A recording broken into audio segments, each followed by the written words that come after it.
cordial welcome to one and all. All the males in Israel were bound by the Mosaic law to appear 3 times yearly before the Lord, that is, at the feast of Paschal, at Pentecost, and at the feast of Tabernacles. The parents of Jesus observed this devotional practice and always took Jesus with them whenever they went up to Jerusalem.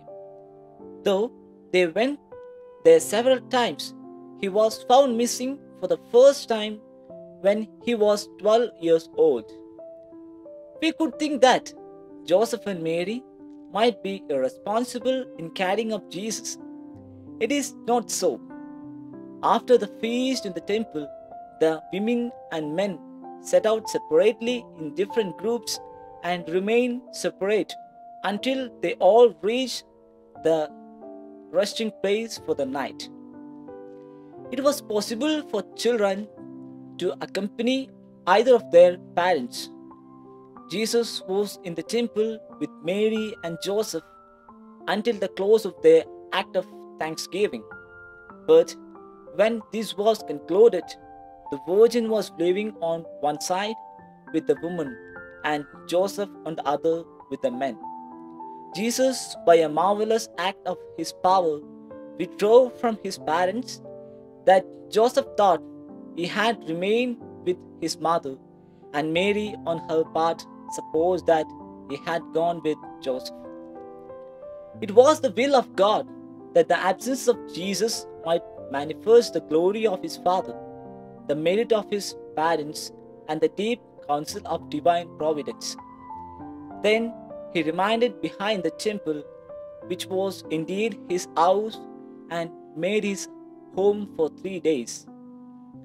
When the terrible truth disclosed itself that Jesus was not with them, Joseph and Mary were thrown into the blues. Mary was sorrowful because she was a mother, and Joseph because he was a father. The sorrow of Joseph's birth.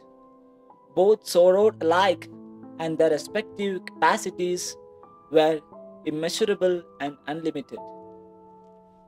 Mary is sorrowful and loving.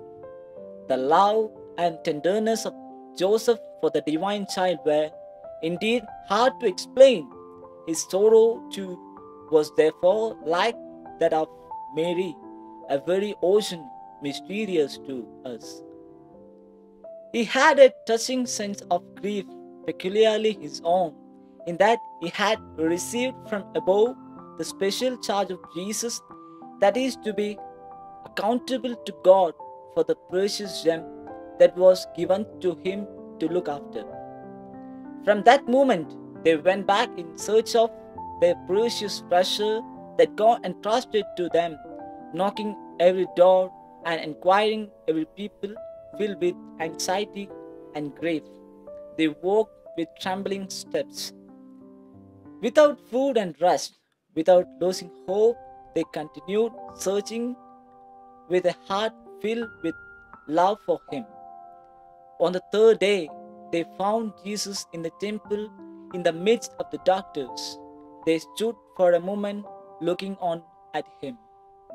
The value of something is known only when it is lost, and it is love that makes us strive until we find it. Here we could see the love of Saint Joseph and Mary, which turned into sorrow, awe, and joy. Let us hold fast to the real treasure in our life, which is our religious vocation.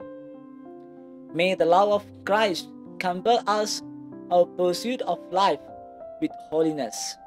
Let us remember that a holy life is always a life with Jesus.